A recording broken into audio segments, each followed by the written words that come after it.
They never wore crowns. They never commanded armies.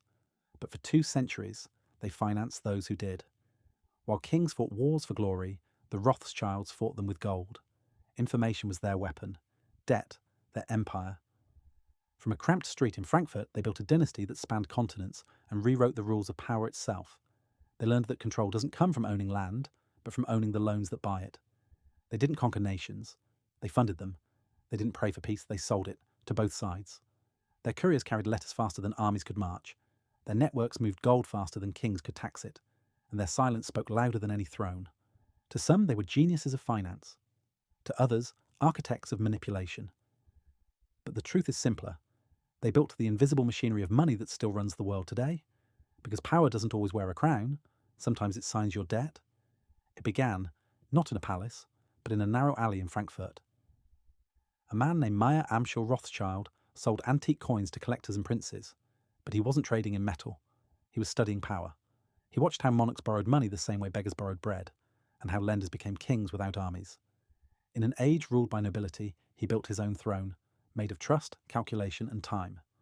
While Europe fought wars of faith and flag, Meyer saw a different battlefield, the balance sheet. Where others saw chaos, he saw opportunity, to lend when others feared, to profit when others prayed. He learned that information moved faster than armies, and that the future belonged to those who could price it. When a prince needed gold, Meyer didn't offer charity. He offered liquidity, and discovered the divine equation of capitalism. Debt creates dependence. It was never about coins, it was about confidence. And confidence could be compounded. From a cramped counting room in Frankfurt's Judengasse, he built more than a business. He built a formula. One that would outlive kings, shape nations, and define the very system we still live in today. Because while empires rose and fell on battlefields, his empire was built in silence, with ink, not iron. And every signature was another soldier. By the dawn of the 19th century, Europe was on fire. Napoleon marched across borders, and monarchs counted their coins faster than their casualties. But amid the smoke and chaos, the Rothschilds built an empire of letters. Couriers moved faster than soldiers. Information crossed enemy lines long before peace treaties did. Where kings gambled with lives, the Rothschilds gambled with time. And time, in finance, is everything. While nations borrowed to survive, the family lent to win. And they did it quietly, through coded messages, sealed contracts, and trust written in invisible ink. When Britain needed gold to fight Napoleon, it wasn't the crown that delivered it. It was a Rothschild courier riding through gunfire with a pouch of sovereigns. Their network stretched from Frankfurt to London, from Paris to Vienna, from counting houses to battlefields. They weren't soldiers, they were strategists. Their weapon wasn't the sword, it was certainty, because in war, uncertainty is chaos. But in finance, uncertainty is opportunity. And as Europe bled, the Rothschilds kept lending. To kings, to armies, to anyone who could pay tomorrow for power today. They mastered neutrality, funding both sides of conflict and collecting from whoever survived. It wasn't ideology, it was arithmetic. And that arithmetic made them indispensable. While empires fought for territory, the Rothschilds conquered something far greater, the flow of money itself. They learned that whoever controls liquidity controls history. And by the time the cannons fell silent, the Rothschilds didn't just fund the peace. They owned it. When the wars ended, Europe was broken. But the Rothschilds were whole. Meyer Amschel was gone, but his 5 sons carried something stronger than inheritance. A system. One in Frankfurt. One in Paris. One in Vienna. One in Naples. One in London. 5 cities. 5 beating hearts of global finance. They didn't share a throne. They shared a network. While monarchs rebuilt borders, the Rothschilds redrew the map of money. Letters and couriers moved faster than armies, faster than rumours, faster than trust itself. They built the first international information network, decades before the telegraph, centuries before the internet. Each brother managed a front of the same empire, connected by code, by loyalty, by the bloodline of calculation. When London rose as the world's financial capital, Nathan Rothschild became its silent engine, funding railways, industries, governments. He didn't need parliaments or armies. He had the bond market. He understood that real power doesn't shout from a throne. It whispers through interest rates. The Rothschilds spoke that language fluently. When kings wanted peace, they paid for it. When nations wanted war, they borrowed it. And every coin passed through Rothschild hands. They became both the architects and the accountants of empires. Their wealth was immense, but their genius was discretion. No castles, no armies, just influence, engineered through debt, refined through trust, and inherited like scripture. For the first time in history, money had a family, and that family had no borders. Power doesn't just build empires, it builds stories. And when the Rothschilds became the richest family in Europe, their story became everyone's obsession. Newspapers whispered, pamphlets accused, caricatures painted them as puppet masters of kings. To some, they were the invisible hand behind every war. To others, the embodiment of greed itself. But myths are rarely about the people they describe. They're about the fears of those who invent them.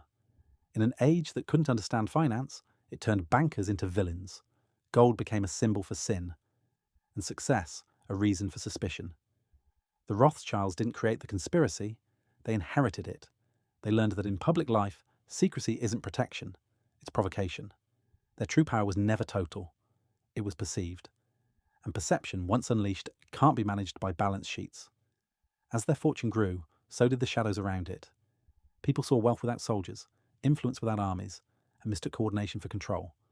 They were accused of everything, from manipulating revolutions to inventing capitalism itself. But in truth, they were the mirror of their time, a reflection of ambition, fear, and the world's uneasy marriage between money and morality.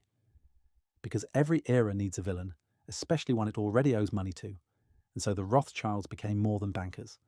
They became mythology. Proof that in the age of finance, belief is more powerful than fact, and wealth, once invisible, can become a superstition.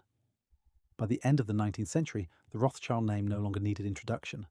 It had become a language, spoken in interest rates, echoed in stock exchanges, and carved into the foundations of modern finance. The family no longer ruled from palaces. They ruled from portfolios. Their fortunes financed empires, their credit stabilized currencies, and their methods became the blueprint for capitalism itself. Every loan, every bond, every bailout still carries their signature. If not in ink, then in architecture. Because the system they built didn't need their presence to survive. It needed their logic. As monarchies fell and republics rose, the Rothschild model endured. Private wealth guiding public power, quiet influence steering noisy nations. They taught the world that trust could be industrialized, that finance could outlive families, and that money, once in motion, never truly dies. It just changes owners. Their empire didn't end. It evolved. From gold to paper, from letters to ledgers, from secrecy to system. And though the name Rothschild may no longer move markets, the mechanisms they mastered still do. Every central bank, every investment fund, every nation balancing debt and faith, plays by rules they once wrote. Because their true creation wasn't a fortune, it was a formula that taught civilization how to turn trust into power and power into permanence. And so their greatest legacy isn't what they owned, it's what they proved. That the most enduring empire isn't built on land or labour, it's built on belief. In the end, the Rothschilds didn't invent money, they reinvented trust. They proved that power doesn't need borders, that influence doesn't need thrones, and that the true language of empires is compound interest. What they built was more than a fortune. It was a framework, a system, where faith was replaced by finance and the balance sheet became scripture. We still live inside that belief.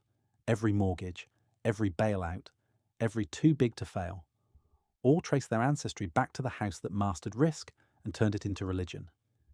Because modern capitalism isn't a machine, it's a memory of the moment when trust became transferable.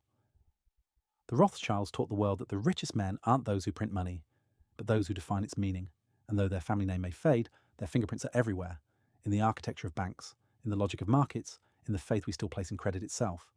They didn't build a dynasty to rule the world. They built one to organise it. And in doing so, they turned power into permanence. If this gave you a new perspective, don't just scroll away, hit subscribe.